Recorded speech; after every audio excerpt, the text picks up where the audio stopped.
Now we're going to bring into the conversation Farnaz Arbabi, who is an award-winning Swedish stage director and playwright who often stages stories about identity, migration, exile, and power. Since 2014, she, together with Gustav Dynov, is the new artistic leader of Unga Klara, the world-famous children and youth theater in Stockholm. Jason Diakité engaged her to create the stage version of his autobiography, and we'll be talking about that beginning genesis of adapting the book to the stage. Currently, Farnaz is adapting the award-winning book, They Will Drown in Their Mother's Tears, by African-Swedish writer Johannes Anyuru. The premiere is set for October 15th in Stockholm. So welcome you all to this conversation, and thank you for joining us. I am excited to be with you again and to welcome Farnaz to the conversation. This has been a really wonderful conversation, and one of the things that is so, one of the reasons why that's the case is that Jason's book, A Drop of Midnight, is really a kind of, is such a diverse text, right? It's a memoir, it's a history of a particular kind. It is, you know, set in many places and has lots of characters, including Jason's family and a whole bunch of other people. One of the things that's also unique about Jason's text is that it's one of the very few memoirs by an Afro-Swedish person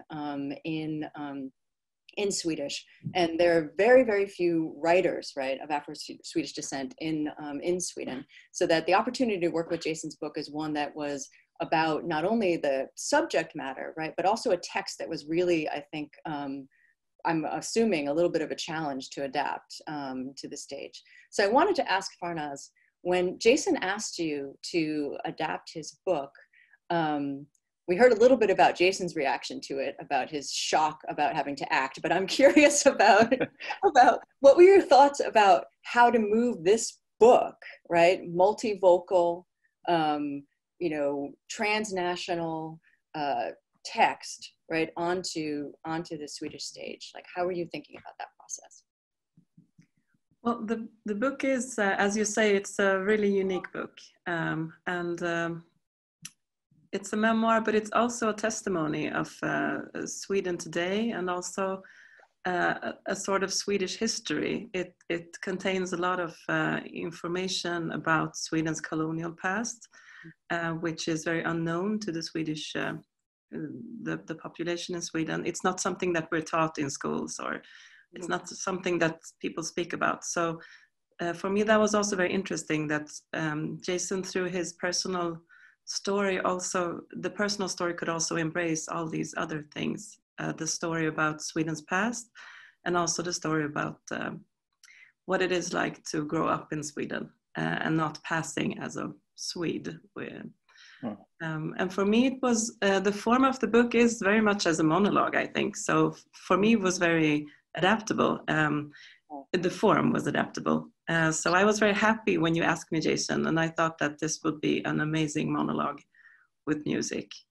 The challenge was, I think, there was, of course, several challenges, but one of them was to try to pick out which parts we were to use and which parts that we could leave out for the Swedish audience, which of course would be there will be other parts that are relevant for an American audience. But when we did it in Sweden, we needed to have a lot of the history, the American history in the performance, because that's not also something that is taught and not something that Swedish people generally know much about.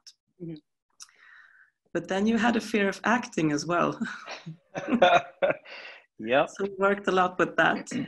Mm-hmm. I want to hear more about that. So as a director, Farnaz, how did you help Jason to become comfortable? And Jason, what did that process feel like? I mean, you said a little bit in our last conversation about how you thought it was going to be fun to kind of read from the book and have music interludes, right? And how Farnaz says that's inadequate for this. Mm-hmm. So I want to hear a little bit more about that process.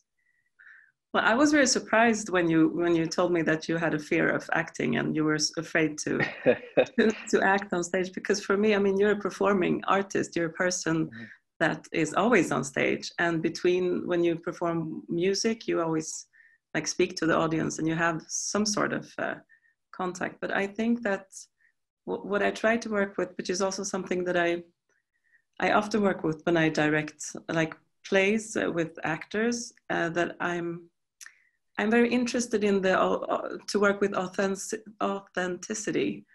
So I just wanted you to be yourself on stage and not really go into like other characters. So I think that was what I was trying to do, to make you as comfortable as I could with just being yourself in a way. And also having faith in that would be sufficient, because I think that was also a fear that you had, that I am not enough. The story needs like another type of acting, which was never something that I imagined when we started working. No, I learned, that subtlety and rather understate than overstate lines. But you also helped me a lot with just everything from like intonation and, when to move and when to stand still, where to land, like connecting my body to the words that my body was saying. Because I think that consciousness or that like level wasn't there prior to us starting to rehearse this. It's like, okay, now you can stop, because what you're saying now, you don't have to pace across the stage here because it's really distracting while you're saying something very serious or very sad. Like, stop, look at the audience, remain calm, and just say what you have to say. And that was really just like you were saying, Farnaz, like me understanding that would be enough. Like, I didn't need like bells and whistles and, because yes, I have been a performer for more than 30 years, but I've always had this backdrop of music to lean into. And the drums, the bass, the harmonies, the melodies, they provide so much, so much of a security. Now, there is music in this performance, but there's also a lot of just me speaking with no music behind it. And that felt extremely naked. Like, if I stop speaking, it'll be dead quiet in this room.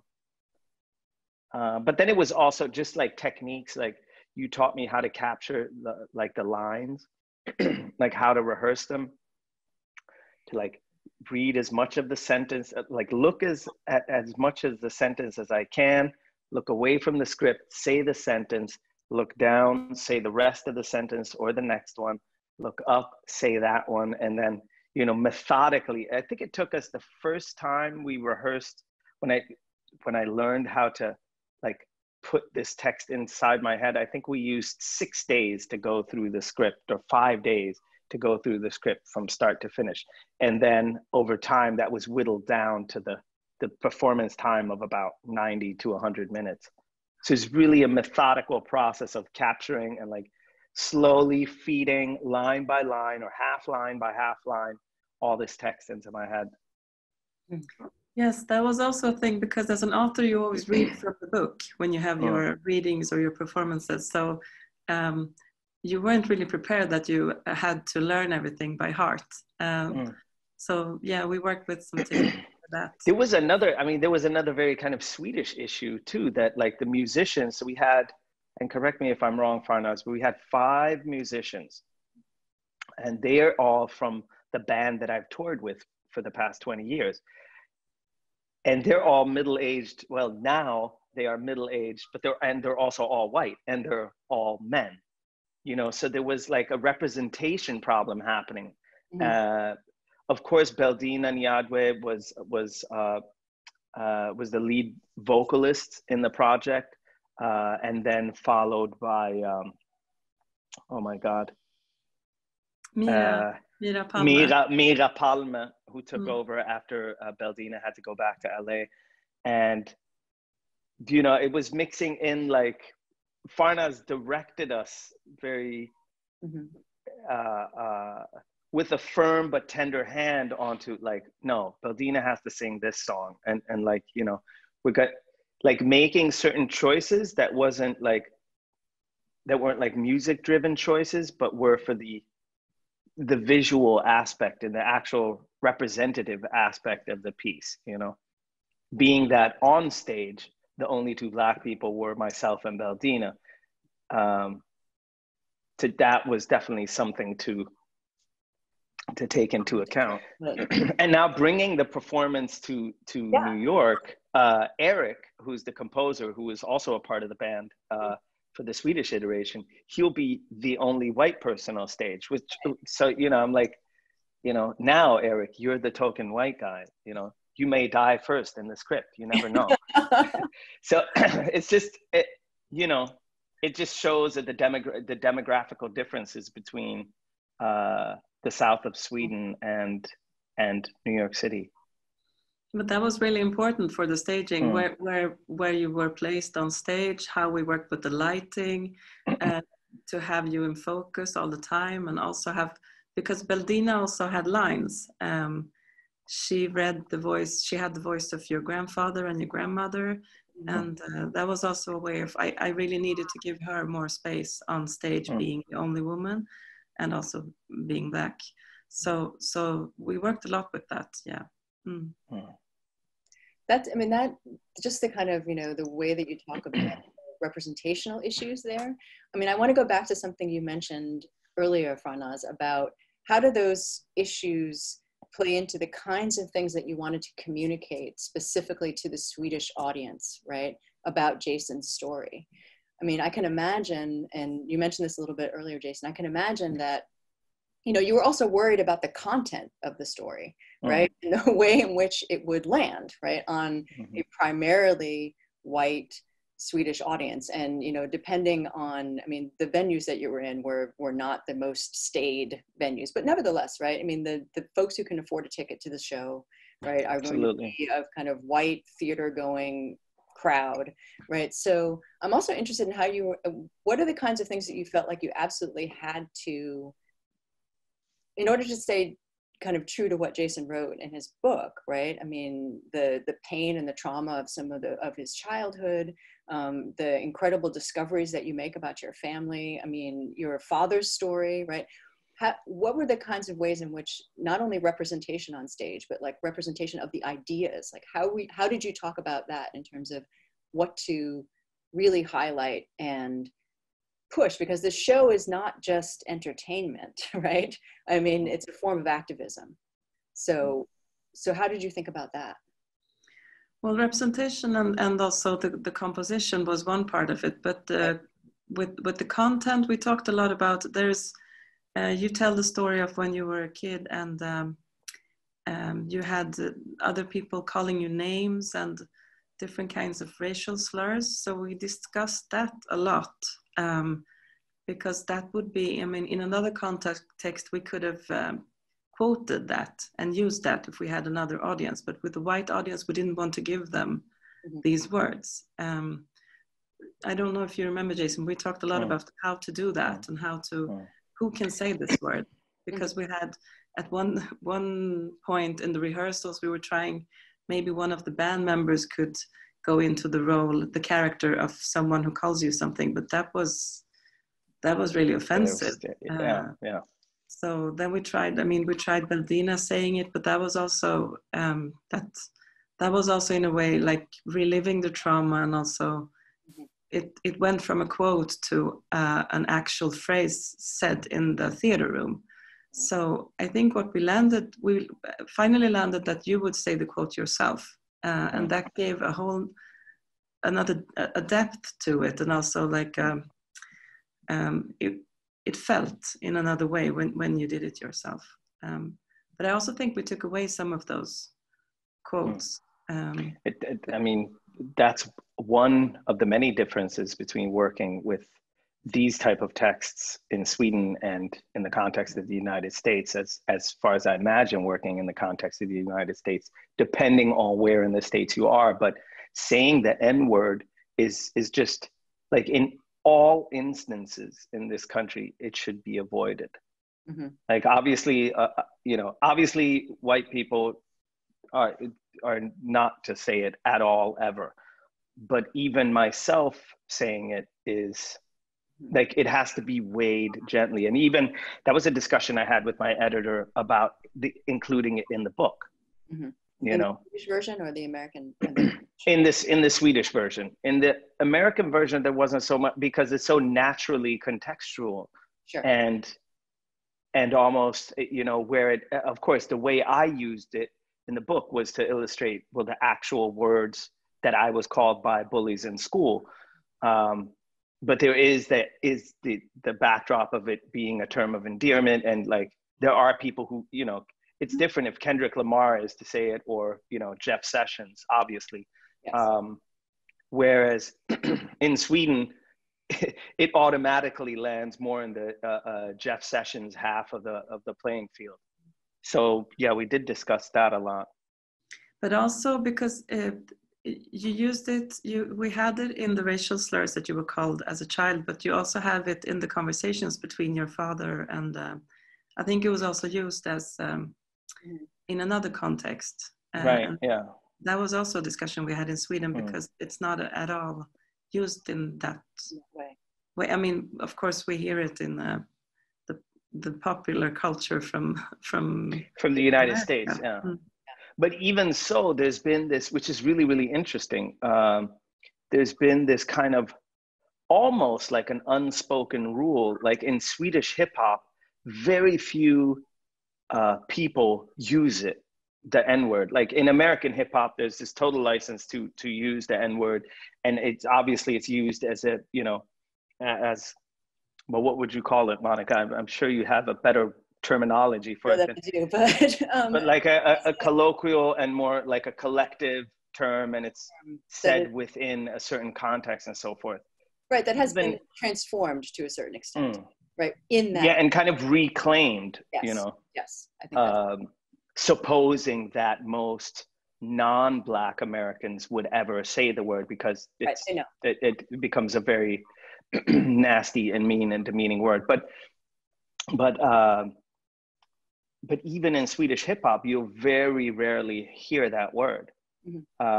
So it's one that's definitely we're very cautious about using. I'm working on another script for a Dominique Morisseau play that I translated from English to Swedish. Right. And same thing there. But again, there I've left it entirely to the director, because I'm like, I don't know what you want to do with this, but there you go.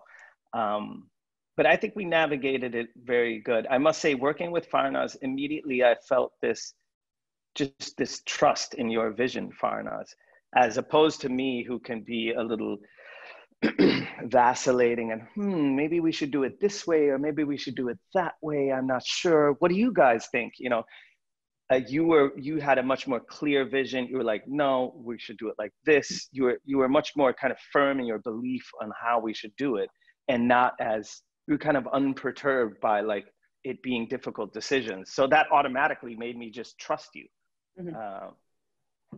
which was, it was so lovely. I would always, beautiful. I always want to work with you and a director, you know, to tell me, here, this is the choice you should make, you know. Yeah, you said that you wanted me to direct you in your private life as well, so you can make choices.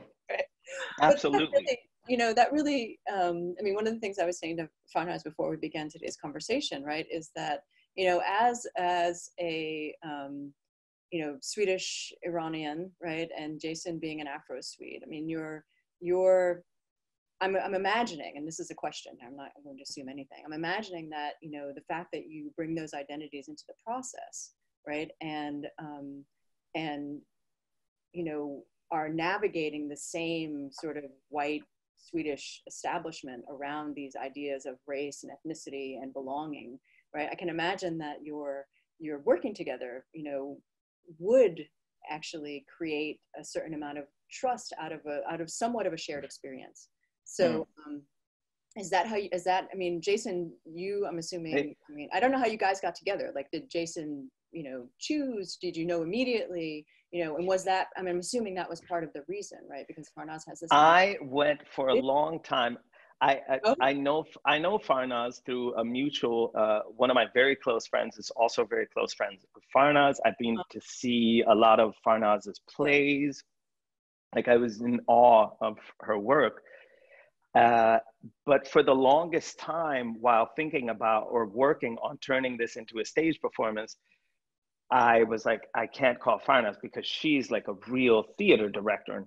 But talking to this common friend of ours, and I was like, yeah, I've talked to this person, I've talked to that person. He's like, why don't you just call Farnaz? I'm like, yeah, but she's like a real director at like theaters and stuff. This is like really beneath her. He's like, call her and see what she says. And I called you, and it felt like you pretty much said yes, if not immediately, very soon after me having asked you the question. I said yes immediately, but you also called me like 2 months before we were supposed to start rehearsing. I had put it off for such it must have been a little longer than that, because you were in New York like in March, and we didn't go on, it didn't premiere until September, but it was like, say it was 6 months ahead of time. And I was also saying to my friend, like, no way she's not fully booked for the autumn, right? You know. I wasn't. Little lucky me. When you called me, you said like, I know you don't have time, and I know that you might, you probably have a lot of other stuff to do, but if maybe you could like help me maybe with this. So, but I was like, I think I said yes immediately. Yeah. I mean, for me, it was, to work with you and to work with the story, and also to work with the topics. I mean, I'm working with these kinds of questions a lot in the theater. So for me, this story, I mean, apart from it being your personal story, it's also a story about Sweden, about exile, about migration, and also about belonging, identity, also, of course, about racism. So it was like, in a way, just right up my alley with the content, and then also to get to work with you and to work with the music. I mean, it was, why would I say no to this? It was like a dream. Now I know. With my next play, I won't hesitate to ask you, as you know. Don't hesitate. No, but it's also so kind of, it also shows like how, you know, Sweden is a sparsely populated country. It's a pretty big country as far as landmass, but there are only 10 million people here. And say what, 30% of people that are non-Europeans, and maybe 6% or something of African descent. Correct me, I may be wrong on that. What's that? I think that's high.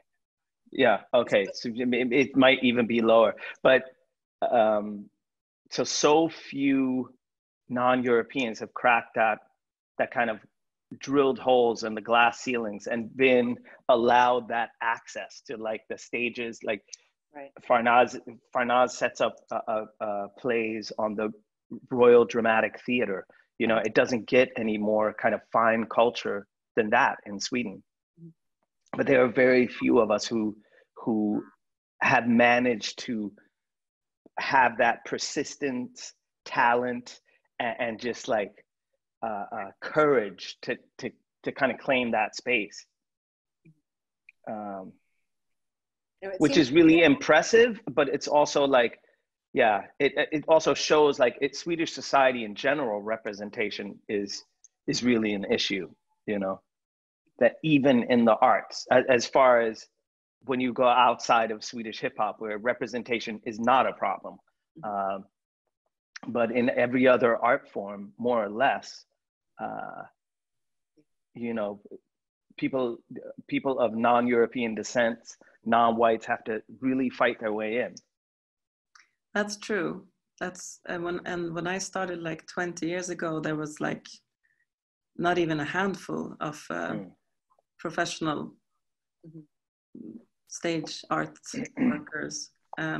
now Now there are a lot more, but they're mostly actors.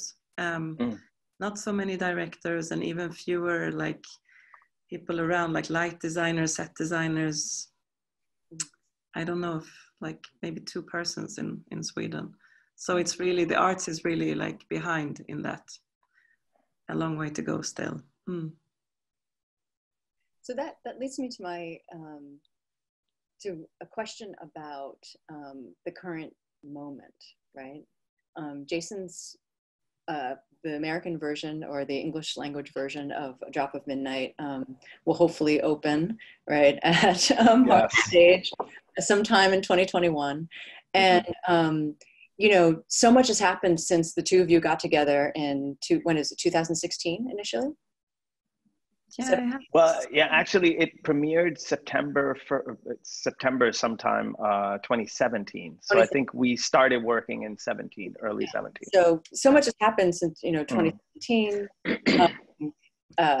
You know, the whole world is a completely different place. So I'm wondering, you know, for both of you, and in relationship to this piece, but also kind of in general, the work that you're doing, like Farnaz has this amazing play coming out soon.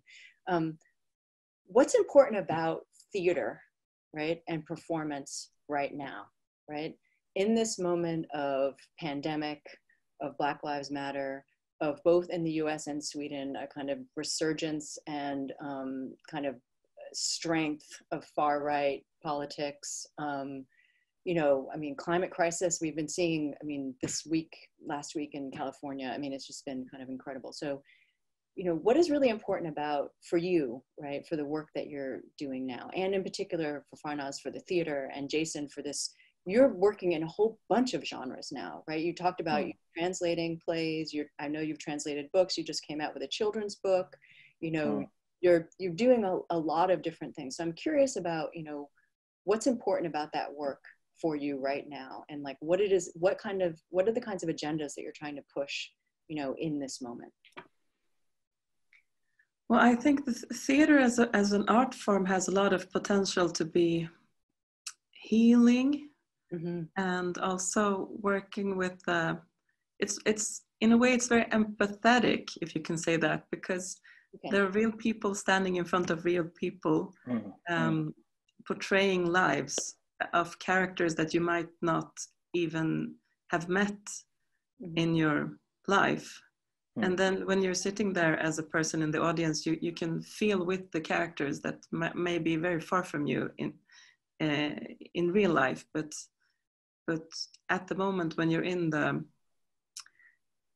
theater room, you feel with them.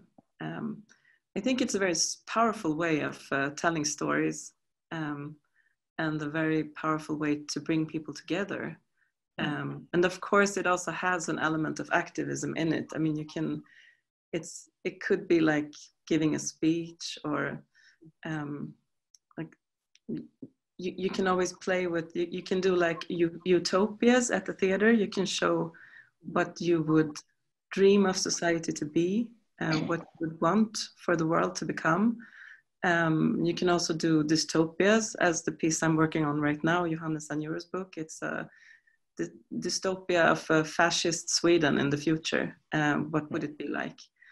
And by telling that, you can also show what we're going, I mean, what we need to do to not not be there. Yeah, exactly. So, and also it's, I mean, in a way it's really not modern, because it's a very collective art form. You work together with a whole lot of people to create it. It's not the idea of the like a lone artist working by himself, usually, like the lonely genius is not really, it's not really relevant for theater, because you have to have a lot of people doing something together. That's also what I love with it, that you have a vision and then everybody is like working hard to create that vision and make it come true. But I mean, of course, it's really important now, maybe ever, to tell stories that can change where we're going, because the way we're going right now is, I don't think that's the way we should go. I mean, we touched on what what Farnaz was mentioning here, when we spoke with Jonathan too, there's an undeniability of like exactly what you're saying. There are physical bodies in the room saying things, and other physical bodies like receiving or watching, bearing witness, listening, feeling. Mm-hmm. There's just this level of undeniability because it is happening, even though it may be a fiction, a utopia, dystopia, a made-up story, or a memory or whatever, but it is actually happening. Music, on the other hand, has certain kind of like exits for people, I think, to, you know, it's interesting when you speak to liberal-minded Swedish people who feel that structural racism may or may not exist, but it's probably not as bad as these extremists are saying that it is. And the extremists being people of African descent or people of other than European descent. But yet and still they listen to Kendrick Lamar or Miles Davis, or, you know, they consume the culture, but there's no,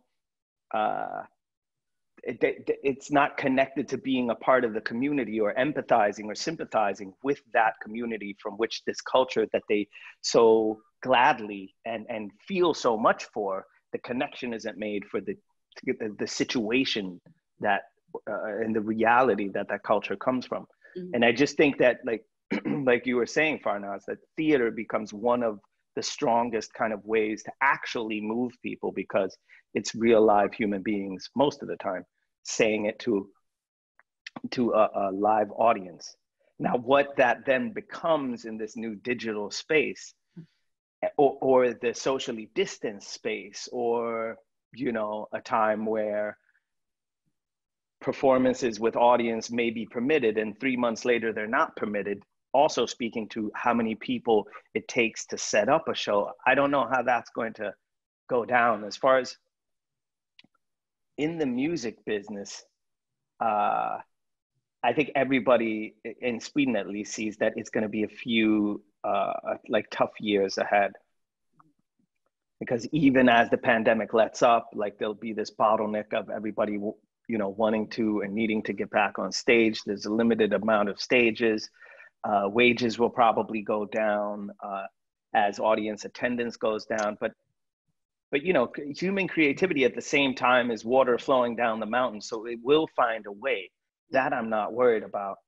But what I am worried about is that there are so many creators, cultural creators in Sweden of African descent, of you know, other than European descent, speaking on these issues. Yet and still,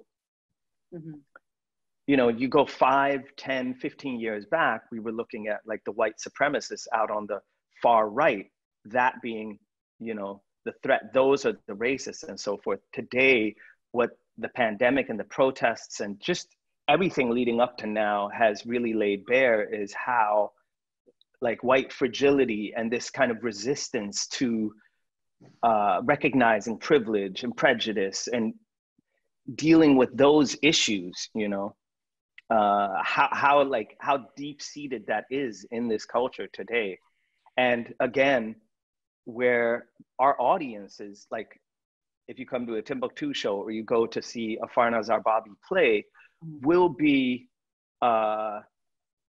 diverse, but at the same time, you know, they'll be diverse in Stockholm, but as soon as we go on tour, we really have to count on the you know, white ethnic Swedes to come and see our work. And so many times that our work and that our creativity is gladly consumed, but the connection to who we are in this country is still not made. That worries me quite. I just think it's alarming today that that's not, that connection still hasn't been made by a lot of people that I speak to and read what they write and hear what they say and so forth. So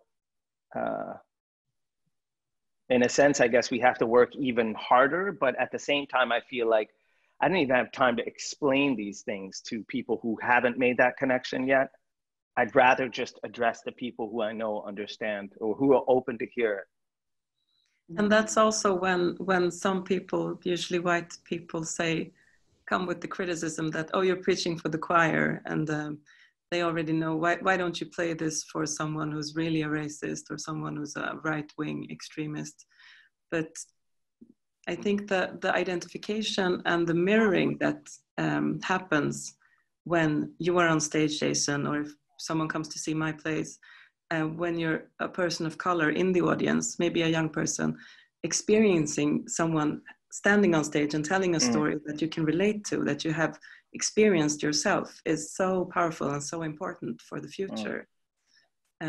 So I don't really, that argument that preaching for the choir is really, it's just absurd, because then you don't see the importance of the reflecting the experiences. Of inspiring the choir. Yeah. Exactly.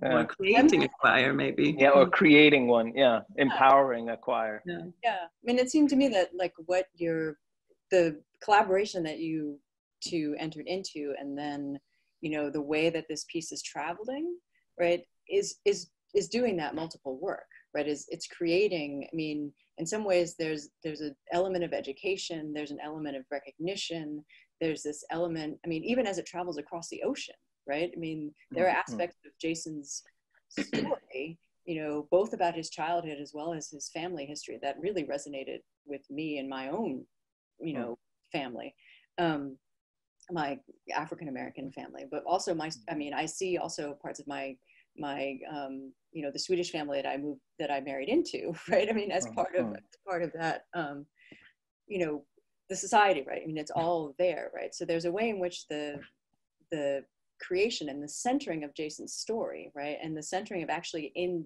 Jason's performance, right? I mean, what you talked about, that kind of empathy, Farnaz, is really, I just think, heightened by the fact that it's telling his own story, right? And that the story is centered on his experience, and that his experience is so multiple and has so many different points of entry, right? That you know, that it becomes a vehicle for kind of multiple audience creation, as well as a vehicle, I think, for study, right? One of the things I think is important about the piece, right, is that it's available, right, for study, and for that kind of learning process, no matter who's entering into it.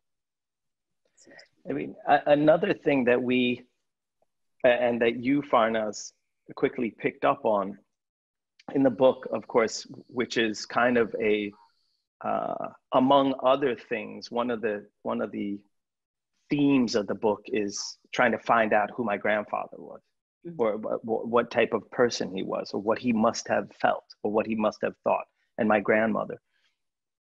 But there's my grandfather being, in all that I've heard of him, someone who adhered to respectability as a means of survival. And that respectability is also, you know, Farnaz, one of the first things you said when you came on board is like, you have to have shined shoes. In the book, there's very, you know, I described several times that, you know, my grandfather's shoes were always shined. But as this piece kind of evolves and travels back, I wonder if that will still be, you know, in the Swedish play, I have a 3-piece suit on, shirt and tie, and shined leather shoes. I look forward to seeing how that evolution of this piece, and also of the passage of time and things happening in the world around us, how that will change the kind of the visual of it, you know? Yeah. I think you still need the suit and the shiny shoes. Yeah. It's hard to get away from. It's very hard to get away from, and it's something that's interesting also with the room, because we worked with, when we created the set design, we used Emory Douglas as an inspiration, both for the artwork and the coloring, but also for the animations that we had. And that felt really important then and there for the Swedish audience. That will also be interesting to see what happens with that when we do it. I mean, one of the things that we had the illustrator do now is there's a song, this sweet love song being sung. It's a Little Willie John song, I Need Your Love So Bad. And for the American iteration of the play, we asked the illustrator to, I think, illustrate the murder of, illustrate the murder of Philando Castile, the killing of Philando Castile. And even just sitting with that, like, okay, what will that be like for an audience?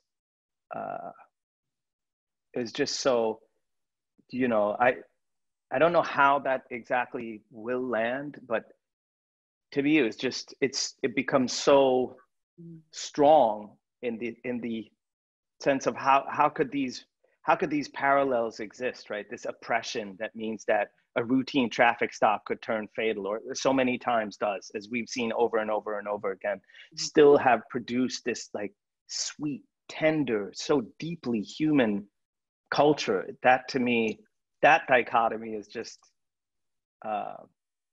is one I think wouldn't be as applicable in Sweden.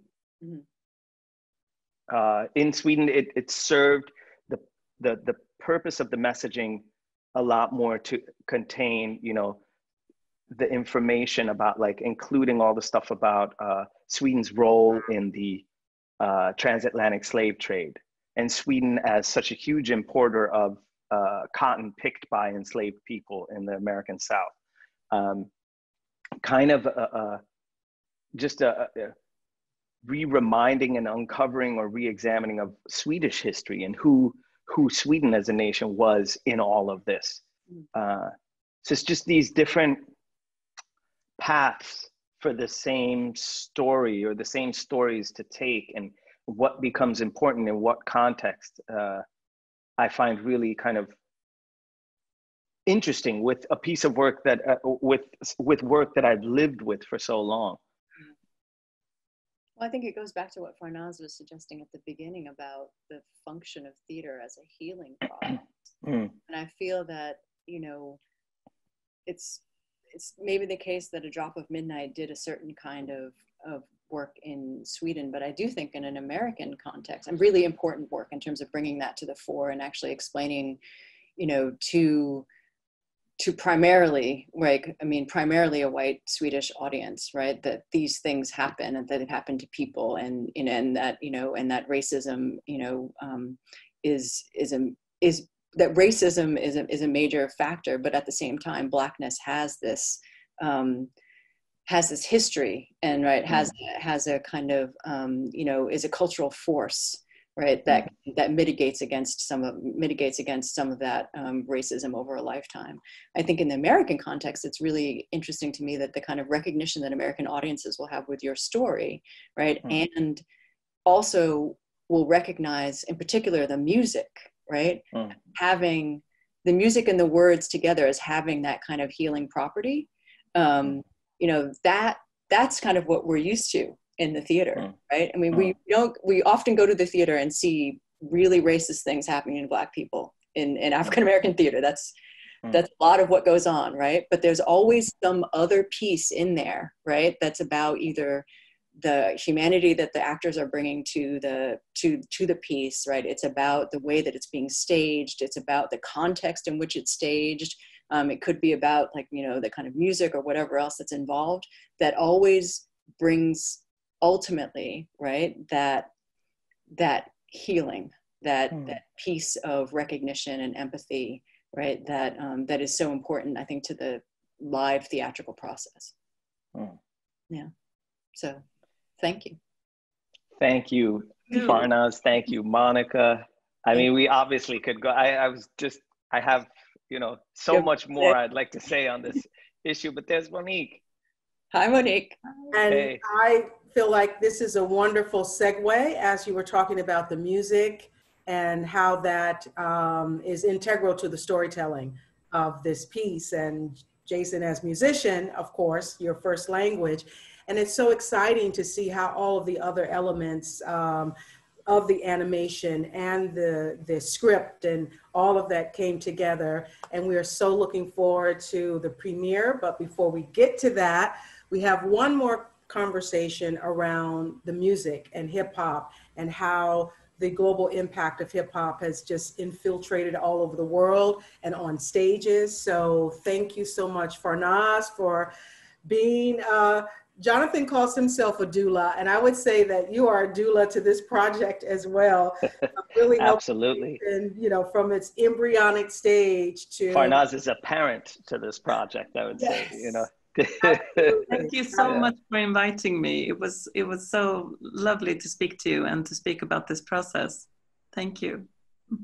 And thank you, Monica, for helping us thread the needle and get all of these pieces together in a cohesive understanding of what A Drop of Midnight is. So everyone pick up your book if you don't have it, and we'll see you on the 15th to talk about hip hop. Yes? Yes.